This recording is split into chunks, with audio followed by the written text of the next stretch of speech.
లోకేష్ బాబుని కలతో ఆయన కలవనీరు పాలసీ ఏళ్ళు కలతో ఎవరిని కలవనీరు ఆడిపోయినా పిచ్చిది మెంటల్ తింటారు.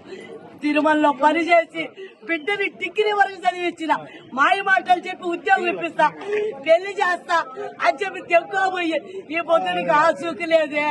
తిరిగి తిరిగి తిరిగి దుర్గమ్మ దర్శనం చేసి పొద్దున లేచి పవన్ కళ్యాణ్ కలుద్దామని ఇక్కడికి వచ్చిన గోపతిని 3 సార్లు కలిసిన చేస్తా వీళ్ళు అనేది ఇప్పటి వరకు నా బిడ్డలు ఆసూకే లేదు. దయచేసి నా బిడ్డలు ఎంచారు వచ్చి బయట పెట్టండి. దయచేసి నా బిడ్డను ఉద్యోగం ఇప్పించి పెళ్లి చేయండి. నా కాడికి రాకుండా పర్వాలేదు. నా బిడ్డ ఆడున్నా బాగుండా డ్రగ్స్ లకి మందులకి అలవాటు చేయొద్దు. మీకు దండం పెడతా. ఎంచారు తిరుపతిలో ముమ్మరంగా నాలాంటి పేదల పిల్లకాయలందరూ దిక్కుపోయి ఎంచారో పెడుతున్నారు. నా బిడ్డను మాత్రం కాపాడుతండ్రి. నేను కష్టపడుతున్నా తిరుమలలో. నాకు ఇదిగా ఈ బిడ్డను కూడా మీరే చదివించండి. ఈ బిడ్డను కూడా చదివించండి. సీఎం సారో మీకు దండం పెడతా.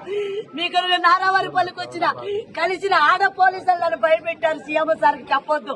ఇది 7 అమ్మారు వీళ్ళందరూ చంపేస్తున్నారు.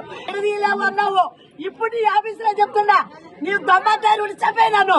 మీ పియ్య కూడా మా ఎమ్మి చేతుల్లో ఉన్నాడు. చంపేయండి, అందరూ కలిసి చంపేయండి. మా ఎమ్మెల్యే ఇత్తలు దిక్కుపోయాయి. ఏమన్నా చేసుకోండి. తల్లి పోరాటం ఎంతో బాగా అంటే ఏ తల్లికి కష్టాలు రాకూడదు. ఏ పేదవాళ్ళకి పిల్లలు దిక్కుపోయి వ్యాపారం పెట్టి కల్లుల్ని ఆఫీసుల చుట్టూ తిరిగి తిరిగి తిరిగి కొట్టినారు. డిఎస్పీ ఆఫీస్ కాడికి పోతే ఈ విధంగా కొట్టారు.